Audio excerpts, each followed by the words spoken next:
Hello everyone and welcome to Everything About Asset Groups that we could cover in an hour.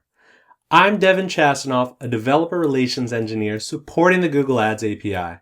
Today we're going to take an in-depth look at asset groups from the developer perspective.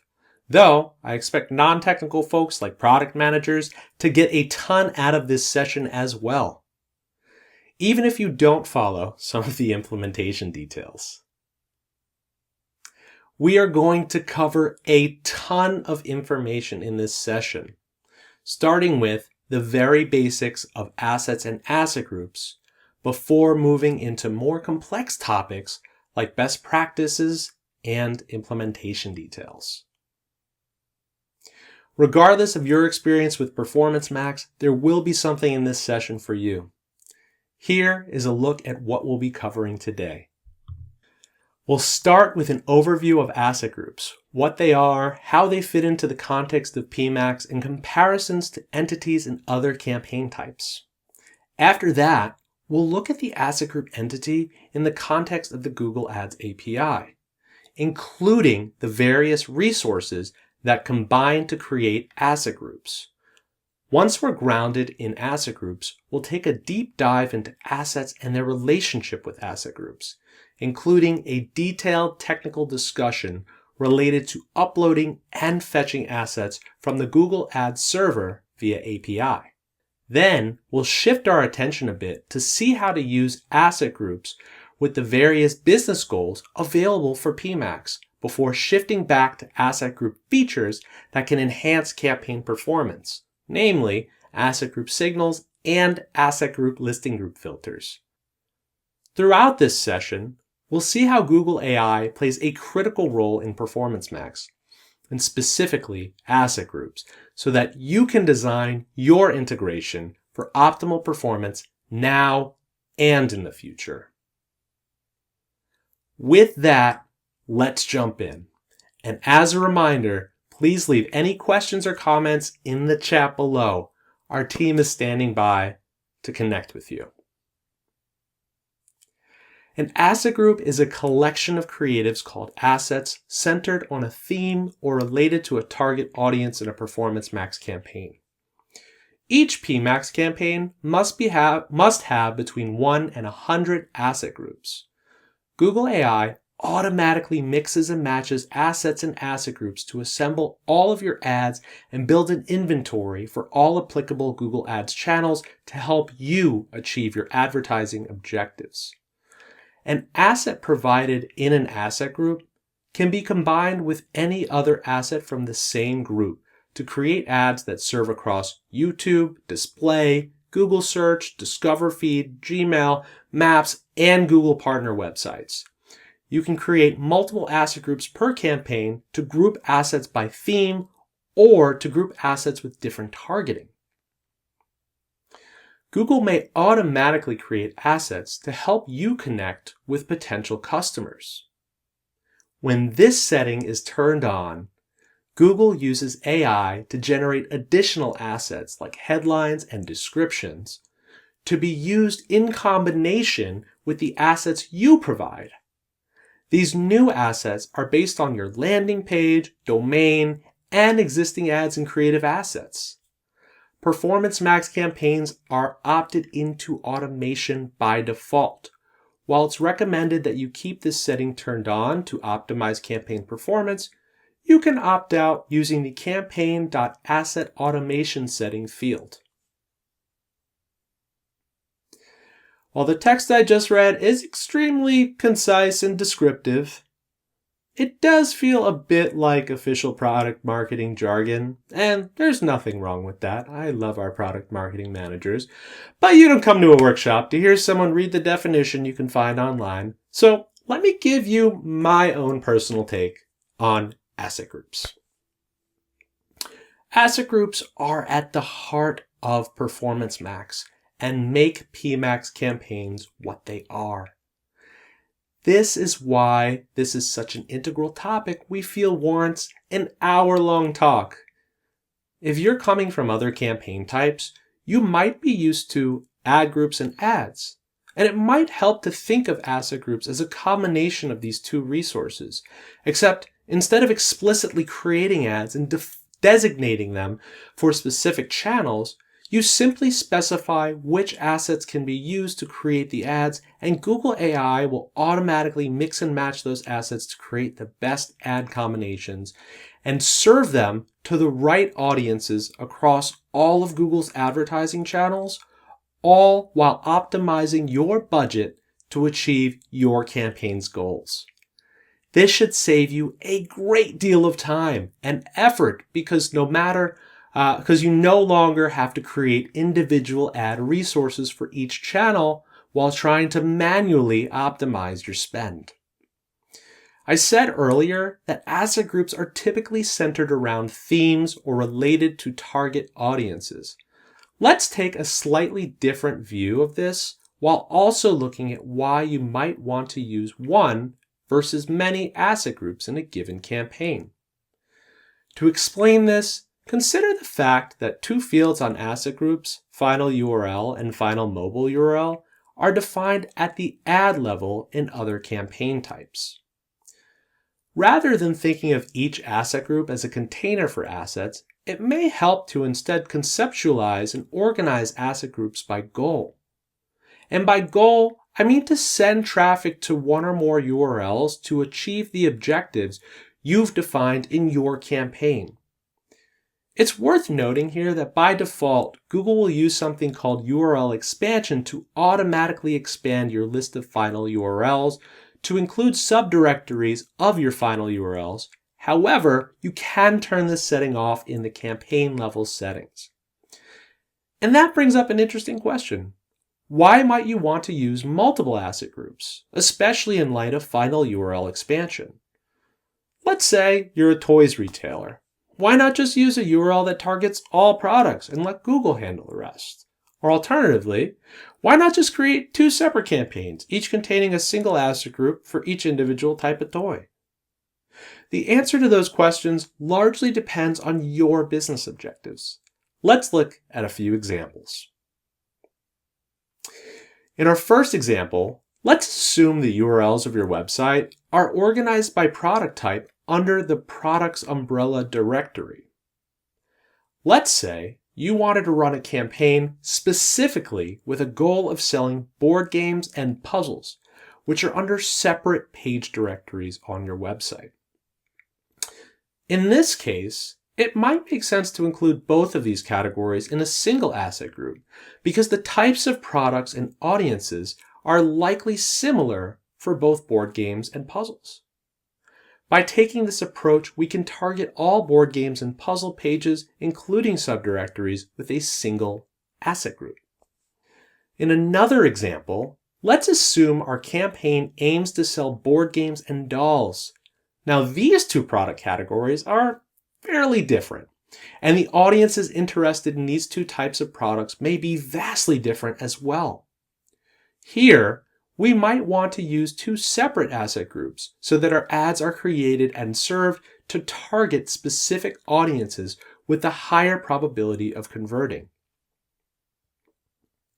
In addition, with multiple asset groups, you can provide more specific and targeted assets in each asset group and better evaluate performance with asset group level reporting.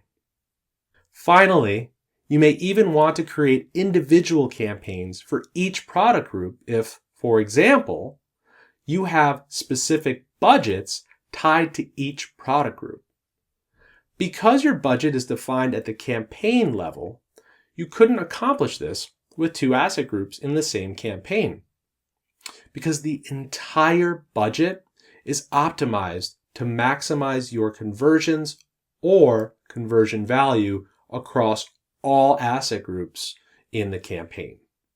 Now that we have a better understanding of what asset groups are conceptually, let's take a look at how we might think of these entities as developers. This visual is a little preview of our upcoming session, Design a Custom Performance Max Pipeline. Although it's not an accurate representation of how these resources are constructed in the Google Ads API, it is a great way to visually demonstrate the entire asset group entity. Another way to think about this is the asset group entity versus the asset group resource. The asset group entity is composed of the asset group resource as represented in the Google Ads API and several other resource types that are linked to that asset group by reference. These include assets, which are linked to asset groups using the asset group asset resource, asset group signals, and asset group listing group filters. In this representation, I have nested each of these resources inside the asset group object. Now, in actuality, none of these fields are actually nested, and each item in each list is represented by a single resource in the Google Ads API. I'll get into more detail on each of these later. However, I thought this was a nice visual representation. For now, let's focus on assets and how they're attached to asset groups. As a bit of background, assets are units of shareable data such as images, videos, headlines, and descriptions that are used to construct different types of ads across multiple formats, such as display, YouTube, App Store, and so on. Each asset has a type of asset type, which is an enum in the Google Ads API. However, the asset type field is output only. You set the asset type by populating the asset data field, which is a one-of field. For example, here is how you would construct a text asset and image asset in the Google Ads API with the client library for Java. You may notice that this asset definition has no reference to the campaign it will be used in. That's because you don't associate assets with any ads or campaigns when you upload them.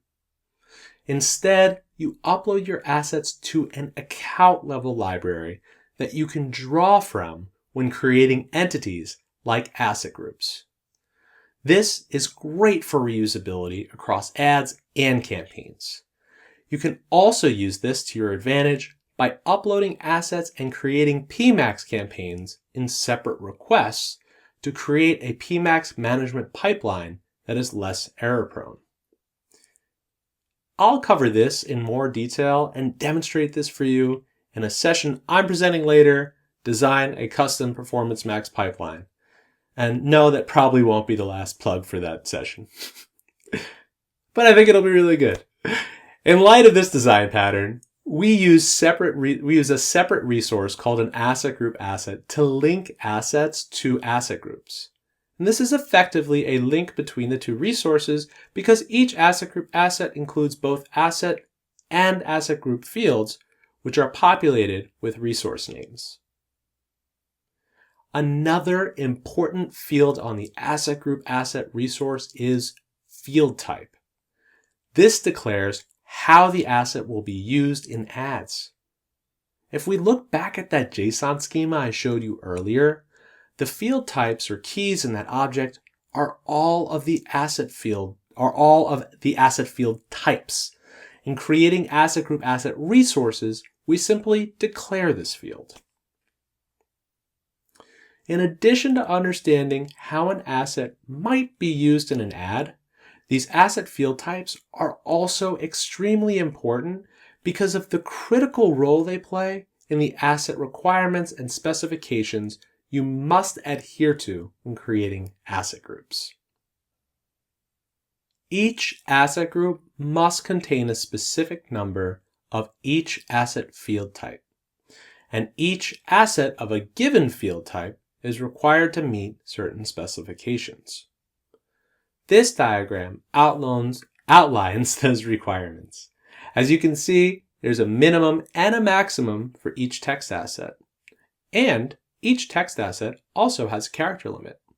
It's also important to note special requirements for headline and description assets. You have to provide at least one short version of each of these. For example, you need to provide at least one headline with 15 characters or less. Images, on the other hand, may have minimum dimensions and maximum file size requirements. In addition, we provide recommended image dimensions for each asset field type. Each image asset field type has a minimum requirement. However, the maximum number of images you can supply is aggregated across images of the same type.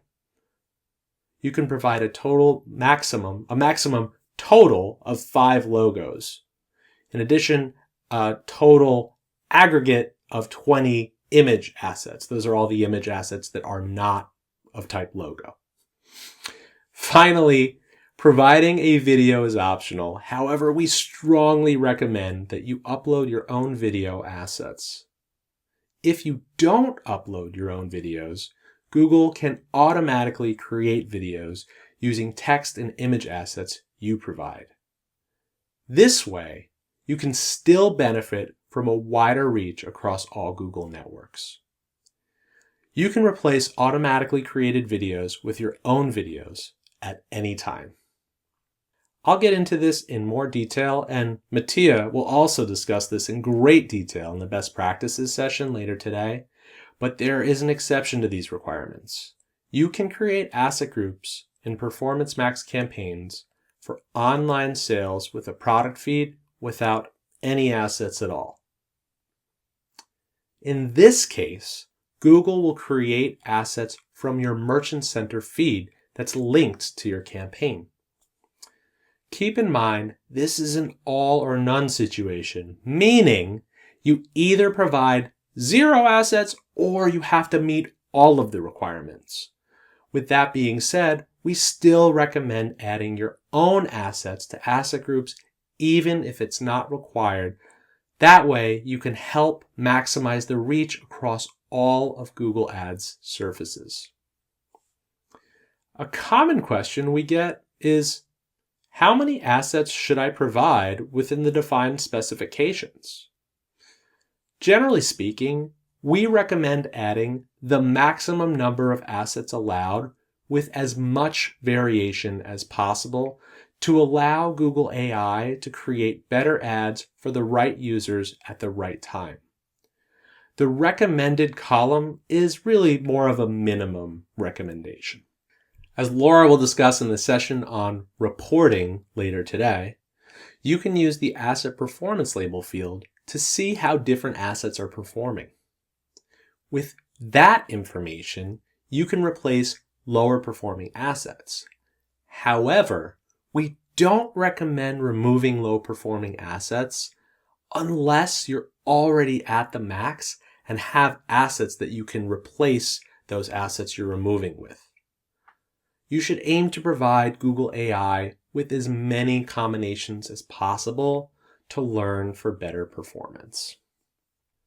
We've also received a number of questions about asset best practices.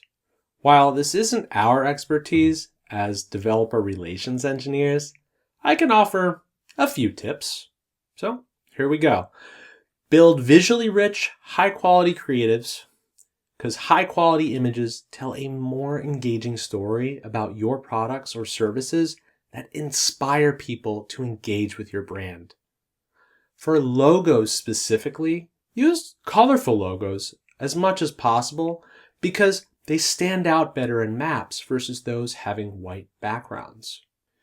You should also bear in mind that logos will be served within a cropped circle, so ensure your logo doesn't get cropped incorrectly. Use short words with large fonts to enhance visibility. And finally, highlight information about your product offerings like promotions within your headlines and descriptions. Promotions spark interest and help motivate customers to complete purchases. Only capitalize the first word and proper nouns in your headlines and descriptions. Ensure your campaign is set to use the same language as your creatives. Create different asset groups to keep assets separate that can't be mixed and matched, such as images and descriptions promoting specific products or discounts. And finally, use the Ad Preview tool, which is only available in the UI, to see how your assets may appear in ads. It may feel like we've gone a bit off track for a developer-focused session. However, I know these questions are still important to developers, and I wanted to consolidate some of this information for you in one session. That being said, we're going to shift our focus back to some developer-specific topics, starting with structuring requests. You now know about asset groups as well as asset group assets, the resource we use to link assets with asset groups. While these two resources are independent resources in the Google Ads API, you might want to think of an asset group and the associated asset group assets as a single entity. This is helpful conceptually, but more importantly, asset groups and their associated asset group assets must be submitted together in a single request. The Google Ads server checks the validity of an asset group, all of these requirements I showed you earlier, at the same time the asset group is created, and upon every subsequent request that updates the asset group or asset group asset. More on this later. If you're not familiar, this means that you have to use a bulk mutate or batch processing in order to submit the operations to create these resources all in a single request. And you reference the asset group with a temporary resource name or one that includes a temporary asset group ID. As a refresher, temporary IDs are negative numbers that serve as placeholders in resource names. Here are some things to keep in mind when using temporary resource names. A temporary resource name can only be used after it's been defined in a resource. Temporary resource names are not remembered across jobs or mutate requests. To reference a resource created in a previous job or a mutate request, use its actual resource name. For a single job or a mutate request, each temporary resource name must use a unique negative number, even if they're from different resource types. If a temporary ID is reused in a single job or a mutate request, then an error is returned. For more detail, tune in to the best practices optimization and troubleshooting session later today. When ordering your operations, ensure each asset group's asset operations are listed consecutively. There are a few best practices to keep in mind when structuring your requests, and Mattia will be covering those later today, as I just mentioned. Along similar lines, asset group assets must also reference assets via resource name. In this case, you can upload the asset beforehand and reference its actual resource name. Alternatively, you can create assets as part of the same request that creates the asset group and asset group assets, in which case you'd reference the temporary resource name of the asset itself. Now is a good opportunity to discuss the different options and best practices for uploading assets to your Google Ads account with the Google Ads API in the context of a Performance Max campaign. As a best practice, we recommend uploading assets that could be used in your Performance Max campaigns to your Google Ads account to create an asset library. Then fetch desired assets as you create asset groups. There are a number of reasons for this, one of which being that this makes requests to create asset groups less susceptible to errors. You wouldn't want an image upload failure to nullify all of your hard work configuring your campaign and selecting assets after all. Uploading assets ahead of time also provides Google AI with data to create additional auto-generated assets that you can use in Performance Max campaigns. Keep in mind, it may make more sense to create certain assets, like text assets, as part of the greater request that creates the asset group, since those are inherently less error-prone, seeing as they're just text strings. However, Google AI will also leverage text assets to suggest compelling ad copy for your campaigns. The way in which you upload assets is also largely dependent on your objectives, infrastructure, and application. Consider a web application that integrates with the Google Ads API. In this case of the web application, the user can walk through a wizard, similar to the one that you'd find in the Google Ads UI, to create their Performance Max campaigns and the asset groups. They may enter text to create the different types of text assets, and perhaps they'd use an image library UI to select images. Now, let's assume that you've uploaded images to your Google Ads account ahead of time. In order to present available assets to users, you can issue a simple search query like this to display all assets in the user's account. And you really only need to include this one field, asset.imageasset.fullsize.url, in your select clause because you can use that to display the actual image to the user.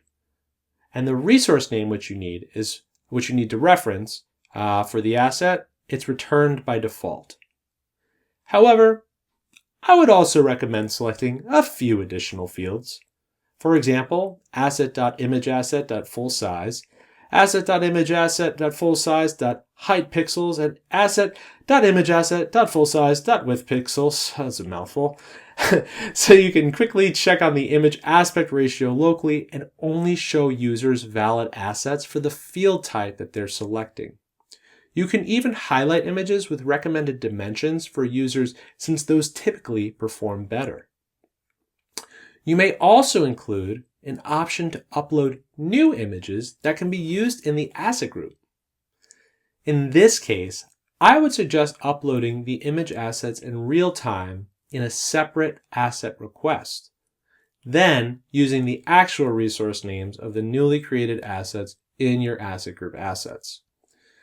This serves as a built-in validation mechanism because you get near instant feedback from the Google Ads server as to whether or not your image was uploaded successfully.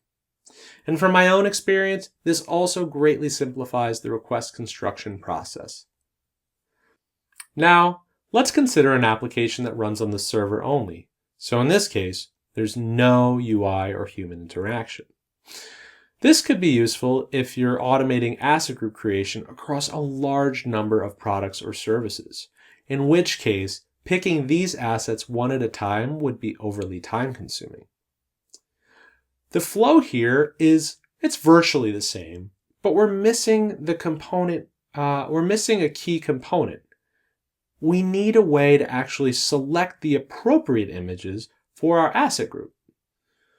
You can use the name field to help solve for this. And the name field's required in any case, but if you enter a descriptive name, you can use this later on to filter for assets that meet criteria you define. Whereas in the UI, you can block a user from creating an asset group if they don't meet all of the number of asset requirements. You'd need to build this logic that handles this in your server-based application yourself. And I'll provide a sample of how to do this later on in my Design a Custom Performance Max Pipeline session. Okay, I think that was the last plug. Maybe one more. However, you have a few options here. You can block the request altogether or automatically address the error somehow. In either case, I highly recommend logging when this happens so you can find and address any problems in your application logic. I have one more tip to offer that applies to both web and server-based applications. I had mentioned this earlier that you can upload new assets in real time, then use their resource names. And it's possible that your application will upload numerous new assets to a Google Ads account. You can, of course, upload each of these assets individually as separate requests, but it would be far more efficient to bundle these create operations into a single mutate assets request. In my experience, it's convenient to create a data structure to map the assets to their location in the campaign hierarchy that you're creating so that you can easily insert the resource names of any newly created assets. For example, let's look at this data structure from earlier. We'll look at a case in which you're creating multiple campaigns with multiple asset groups all in a single request, because that's pretty much complicated enough that it'll cover most use cases. You can see we now have a list of campaigns, each of which contains a list of asset groups. When we create the assets, we know that our results are guaranteed to be returned in the same order as the operations list we submitted.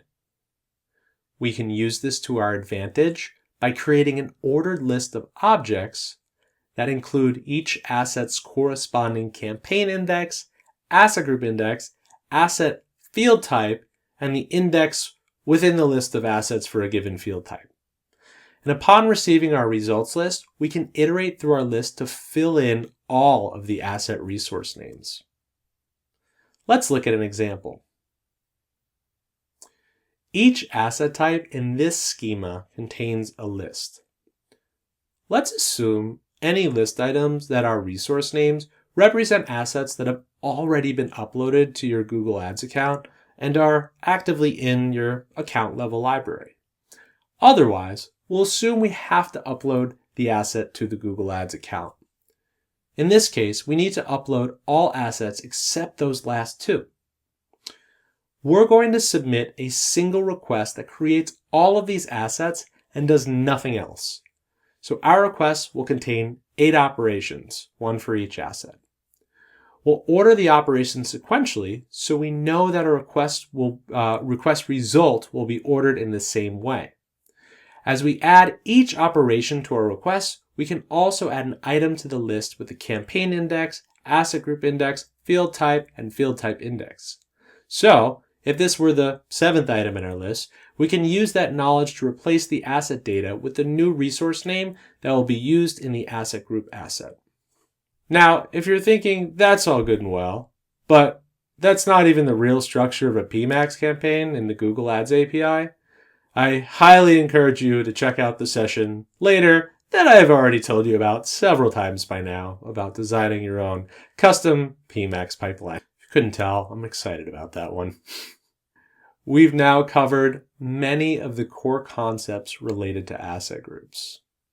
Let's now take a brief look at how asset groups are used to achieve different business goals before getting into a few additional asset group features. If you attended Ian's session earlier about business goals, you'll know that Performance Max currently supports several different types of business goals. Let's discuss 4 of those today. Online sales or lead generation, online sales with a product feed, vehicle goals, and finally, travel goals. Let's think of online sales or lead generation as kind of like our base configuration for Performance Max. When using this business goal, all of the requirements and considerations I've already discussed apply. We can think of each of these other business goals as variations of this base configuration that may have alternative options or requirements. Performance Max campaigns for online sales with a product feed are linked to a Google Ads Merchant Center account with the campaign's shopping setting field. As I mentioned earlier, you are allowed to create asset groups for these campaigns without any assets, because Google will pull assets from the Merchant Center feed to create ads. However, we do still recommend uploading assets even though it's not required. This also is a unique case in that you can create asset groups without any assets and then add assets later on, which can be useful in a variety of situations. For example, if you want to get your campaign up and running, but you don't have the assets ready to upload. Then you can create the campaign with the assetless asset group and then add the assets once they're ready. It's important to remember that even in this flow, you're still required to meet all asset requirements in a single request, meaning you can't add assets to an asset group incrementally. You have to submit a single request that creates all asset group assets required to meet all asset requirements in the asset group. In this case, you don't have to use a bulk mutate or even batch processing because the asset group will have already been created, which means you can reference its actual resource name and create all of the asset group assets using the asset group asset service.mutate asset group assets method. On the other hand, Performance Max campaigns for online sales with a product feed have an additional requirement than our base configuration. Because these campaigns are associated with a product feed, you have to indicate what subset of those products applies to each asset group, which you do using asset group listing group filters. I'll get into more detail on asset group listing group filters later on, but these are resources that combine to form a tree structure, which we often refer to as a product partition tree. Each node in the tree may contain product dimensions to segment products, and the leaves in the trees define whether that branch should be included or excluded from the asset group. When you create these asset groups, you must also include all of the operations to create asset group listing group filter resources in this same request. This is similar to the case with asset group assets earlier. All of the asset group listing group filters must combine to form a valid product partition tree. The simplest version of this is a single node tree that includes all products in the feed. Performance Max campaigns for vehicles are basically the same thing as those for online sales with a product feed.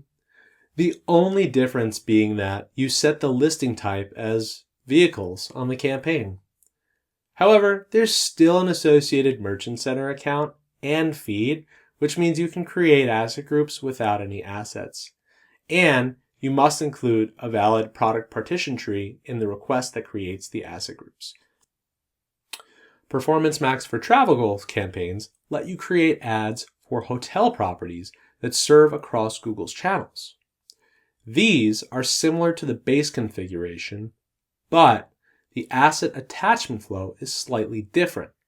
The steps for creating a Performance Max for travel goals campaign are as follows. You create an asset set, assets for all of your hotel properties, and asset set assets to link the created asset set and assets. You then get suggested assets that you can use to create an asset group, which is a recommended step, and then you create the asset group using the suggested assets. We have a detailed guide that walks through these steps, but I'll call out 2 important points. First, Google provides suggested assets on a best efforts basis, so you may not get enough assets to fulfill minimum asset requirements. However, these requirements do still apply, so you may need to supplement the suggested assets with others you provide. Second, you need to link all of the hotel property assets to the asset group you create to experience Performance Max for travel goals. Without these links, the campaign will be a regular Performance Max campaign.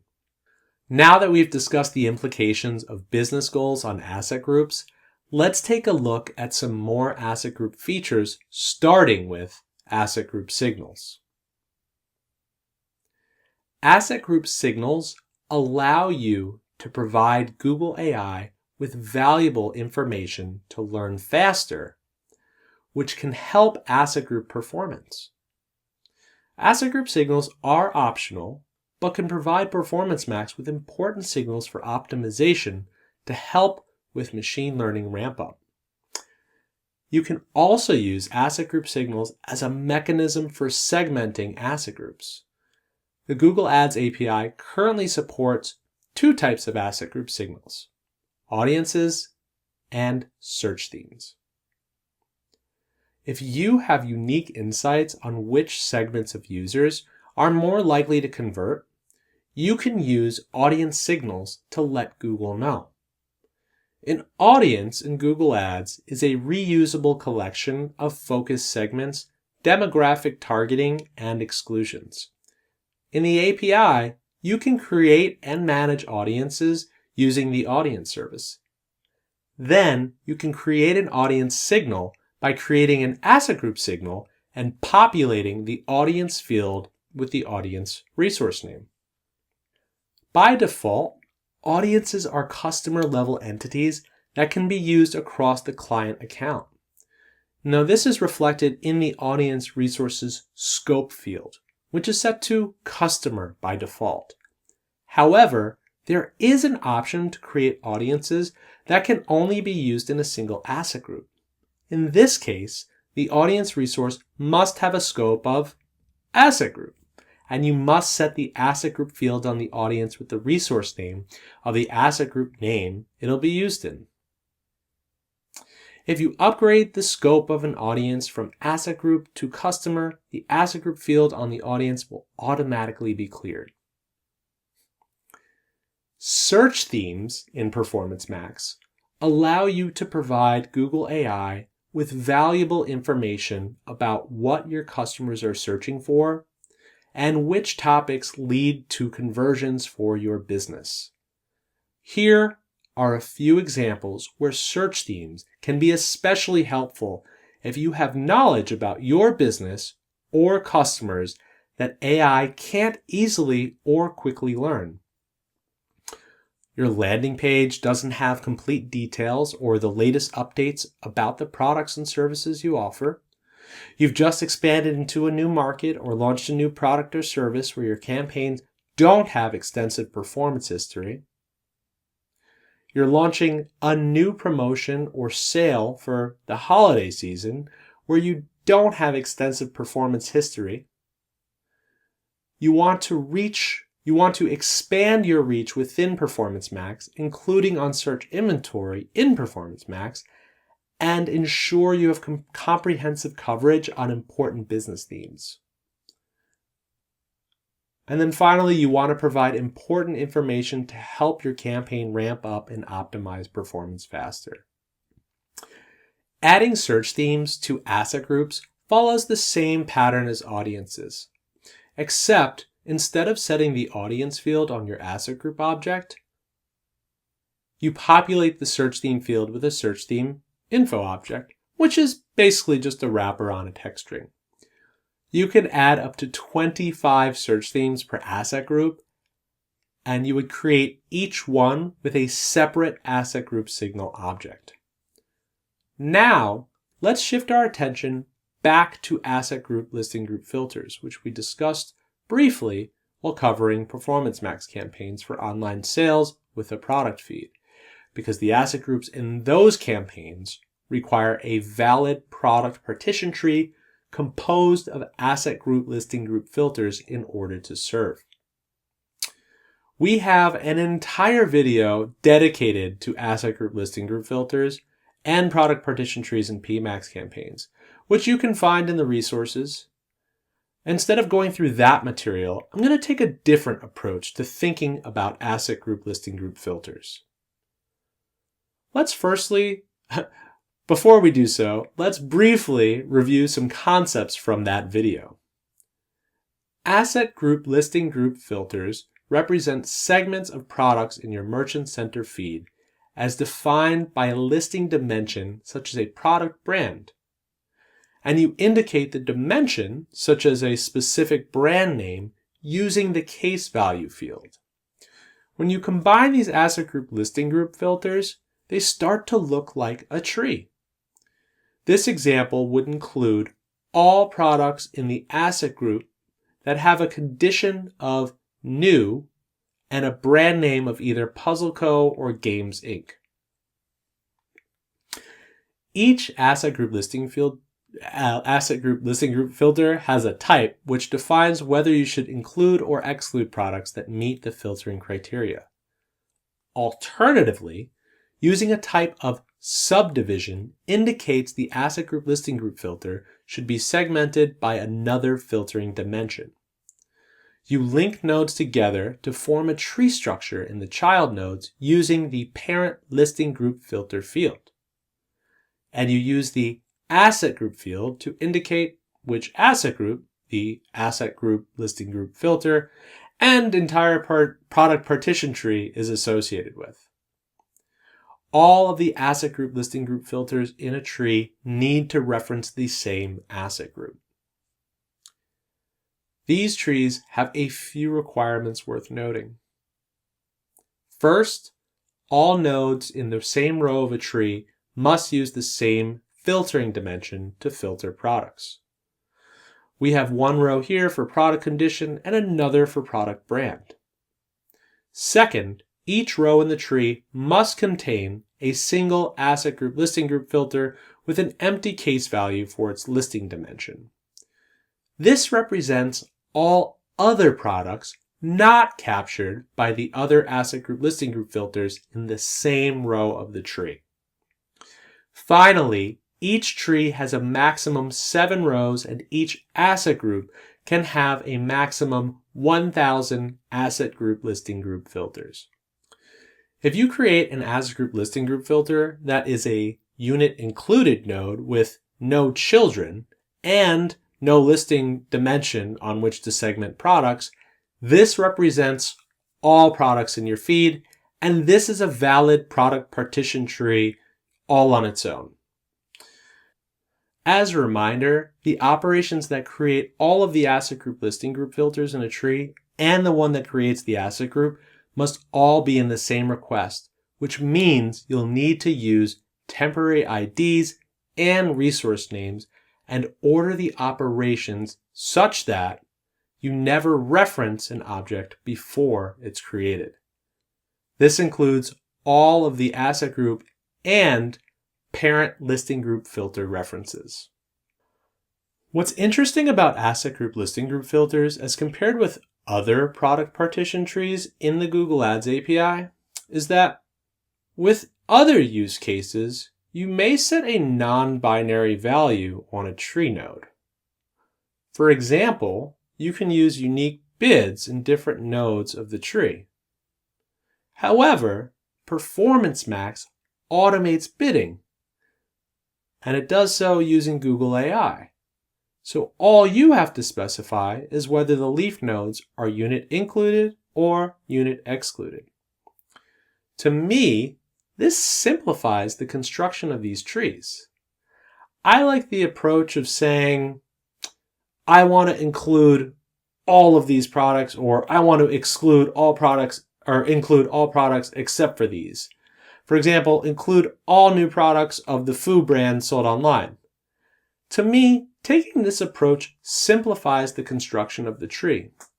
For one, you should try to find the simplest version of the tree that accomplishes your objective. And using this exercise can help reach that end. In addition, you can also just define these parameters for your tree and write code that automatically creates the tree based on your inputs. And this is similar to the approach we'll be using in the session I've been talking about later, but I won't be covering asset group listing group filters in that session just because we don't have enough time to do so. That about concludes our session on asset groups.